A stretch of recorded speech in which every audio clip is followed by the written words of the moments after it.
कभी भी फीका न पड़े मेरे श्रृंगार का रंग, गहरा ही होता जाए हमारे प्यार का रंग।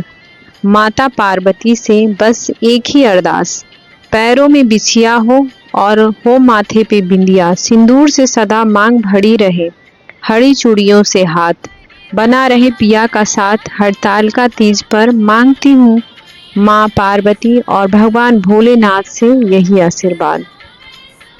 अखंड सौभाग्य और सुखी वैवाहिक जीवन के लिए सुहागिन महिलाएं इस दिन निर्जला व्रत रखकर माता पार्वती और शिव की विधिवत पूजा करती हैं। इसके साथ ही प्रदोष काल के समय माता पार्वती शिव जी की विधिवत पूजा करने के साथ कथा पढ़ने का विशेष महत्व है। इस पंचांग के अनुसार, हिंदू पंचांग के अनुसार भाद्रपद मास के शुक्ल पक्ष की तृतीया तिथि को हरतालिका तीज का व्रत रखा जाता है। इस दिन केले के पत्ते बंधनवार से एक मंडप तैयार किया जाता है। इसमें मिट्टी से भगवान शिव पार्वती की मूर्ति बनाकर स्थापित किया जाता है। इसके बाद फूल, माला, चंदन, धूप, दीपक आदि चढ़ाया जाता है। इसके साथ ही मंत्रों का जाप करने के बाद अंत में हरतालिका तीज का व्रत जरूर करना चाहिए। अगर आप हरतालिका तीज के दिन व्रत रखने के साथ इस व्रत कथा का पाठ सुनते हैं तो शुभ फलों की प्राप्ति होती है। आइए जानते हैं हरतालिका तीज की संपूर्ण कथा। पौराणिक मान्यता के अनुसार कैलाश पर्वत में भगवान शिव माता पार्वती के साथ नंदी और अपने गणों के साथ बैठे हुए थे। इसी अवसर पे मां पार्वती ने शिव जी से पूछा कि हे महेश्वर, मैंने वो कौन सा पुण्य किया था जिसके कारण आप मुझे पति के रूप में मिले? आप तो अंतर्यामी हैं, आप मुझे अवश्य इस बात को बताएं। इस बात को सुनकर शंकर जी कहते हैं, हे देवी, आपने तो अति उत्तम पुण्य का संग्रह किया था जिससे आपको मैं प्राप्त हुआ था। आपने भादो मास के शुक्ल पक्ष की तीज के नाम से प्रसिद्ध व्रत किया था।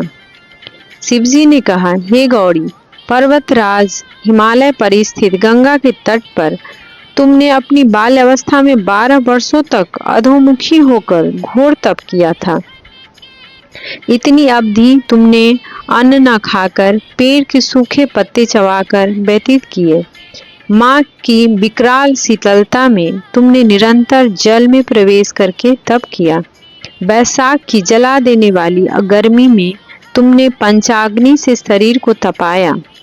श्रावण की मूसलाधार वर्षा में खुले आसमान के नीचे बिना अन्न जल ग्रहण किए समय व्यतीत किया।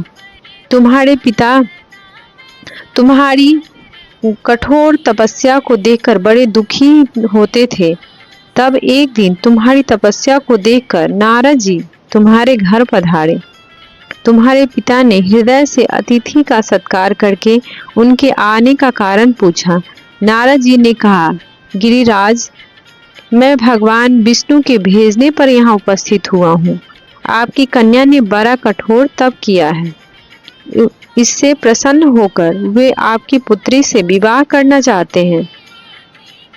इस संदर्भ में आपकी राय जानना चाहता हूँ। नारद जी की बात सुनकर गिरिराज गदगद हो उठे। उनके तो सारे क्लेश दूर हो गए। प्रसन्न होकर वे बोले, श्रीमान, यदि स्वयं विष्णु मेरी कन्या का वरण करना चाहते हैं तो भला मुझे क्या आपत्ति हो सकती है? वे तो साक्षात ब्रह्म हैं। हे महर्षि, यह तो हर पिता की इच्छा होती है कि उसकी पुत्री सुख संपदा से युक्त पति के घर की लक्ष्मी बने। पिता की सार्थकता इसी में है कि पति के घर जाकर उसकी पुत्री पिता के घर से अधिक सुखी रहे। तुम्हारे पिता की स्वीकृति पाकर नारद जी विष्णु भगवान के पास गए और उनसे तुम्हारे ब्याह की निश्चित होने का समाचार सुनाया। मगर इस विवाह संबंध की बात जब तुम्हारे कान में पड़ी तो तुम्हारे दुख का ठिकाना न रहा। तुम्हारी एक सखी ने तुम्हारी इस मानसिक दशा को समझ लिया और उसने तुमसे उस विक्षिप्तता का कारण जानना चाहा। तब तुमने बताया, मैंने सच्चे हृदय से भगवान शंकर का वरण किया है, किंतु मेरे पिता ने मेरा विवाह विष्णु से निश्चित कर दिया। मैं विचित्र धर्म संकट में हूँ, अब क्या करूं? प्राण छोड़ने के अतिरिक्त अब कोई भी उपाय शेष नहीं बचा है। तुम्हारी सखी बड़ी ही समझदार और सूझबूझ वाली थी। उसने कहा, सखी, प्राण त्यागने का इसमें कारण ही क्या है? संकट के मौके पर धैर्य से काम लेना चाहिए। नारी के जीवन की सार्थकता इसी में है कि पति रूप में हृदय से जिसे एक बार स्वीकार कर लिया, जीवन पर्यंत उसी से निर्वाह करे। सच्ची आस्था और एक निष्ठा के समक्ष तो ईश्वर को भी समर्पण करना पड़ता है। मैं तुम्हें घनघोर जंगल में ले चलती हूँ, जो साधना स्थली भी हो और जहाँ तुम्हारे पिता तुम्हें खोज भी न पाए। वहाँ तुम साधना में लीन हो जाना। मुझे विश्वास है कि ईश्वर अवश्य तुम्हारी सहायता करेंगे। तुमने ऐसा ही किया। तुम्हारे पिता तुम्हें घर पर न पाकर बड़े दुखी और चिंतित हुए। वे सोचने लगे कि तुम जाने कहाँ चली गई। मैं विष्णु से उसका विवाह करने का प्रण कर चुका हूँ। यदि भगवान विष्णु बारात लेकर आ गए और कन्या घर पर न हुई तो बड़ा अपमान होगा। मैं तो कहीं मुंह दिखाने योग्य भी नहीं रहूंगा। यही सब सोचकर गिरिराज ने जोर शोर से तुम्हारी खोज शुरू करवा दी।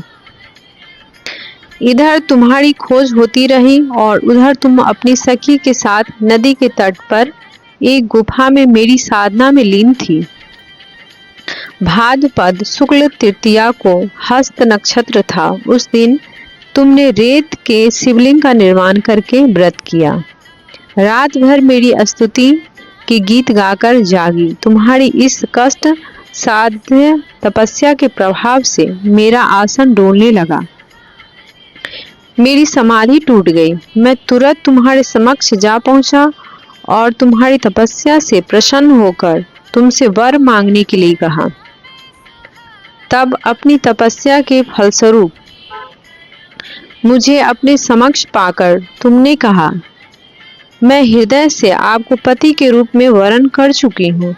यदि आप सचमुच मेरी तपस्या से प्रसन्न होकर आप यहाँ पधारे हैं तो मुझे अपनी अर्धांगिनी के रूप में स्वीकार कर लीजिए।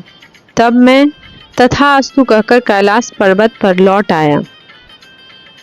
प्रातः होते ही तुमने पूजा की समस्त सामग्री को नदी में प्रवाहित करके अपनी सहेली सहित व्रत का पारण किया। उसी समय अपने मित्र बंधु और दरबारियों सहित गिरिराज तुम्हें खोजते खोजते वहां आ पहुंचे और तुम्हारी इस कष्ट साध्य तपस्या का कारण तथा उद्देश्य पूछा। उस समय तुम्हारी दशा को देखकर गिरिराज अत्यंत दुखी हुए और पीड़ा के कारण उनकी आंखों में आंसू उमड़ आए। तुमने उनके आंसू पोंछते हुए विनम्र स्वर में कहा, पिताजी, मैंने अपने जीवन का अधिकांश समय कठोर तपस्या में बिताया है। मेरी इस तपस्या का उद्देश्य केवल यही था कि मैं महादेव को पति के रूप में पाना चाहती थी। आज मैं अपनी तपस्या की कसौटी पर खड़ी उतर चुकी हूँ। आप क्योंकि विष्णु जी से मेरा विवाह करने का निर्णय ले चुके थे, इसीलिए मैं अपने आराध्य की खोज में घर छोड़कर चली आई। अब मैं आपके साथ इसी शर्त पर घर जाऊंगी कि आप मेरा विवाह विष्णु से न करके महादेव जी से करेंगे।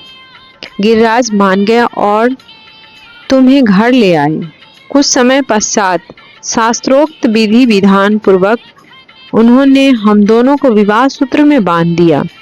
वे, हे पार्वती, भाद्रपद के शुक्ल तृतीया को तुमने मेरी आराधना करके जो व्रत किया था, उसी के फलस्वरूप मेरा तुमसे विवाह हो सका। इसका महत्व यह है कि मैं इस व्रत को करने वाली कुमारी को मनवांछित फल देता हूँ और विवाहित स्त्रियों को सौभाग्य की इच्छा करने वाली प्रत्येक युवती को यह व्रत पूरी एक निष्ठा तथा आस्था से करना चाहिए। बोलो भगवान शंकर की जय, बोलो विष्णु भगवान की जय, मैया पार्वती की जय।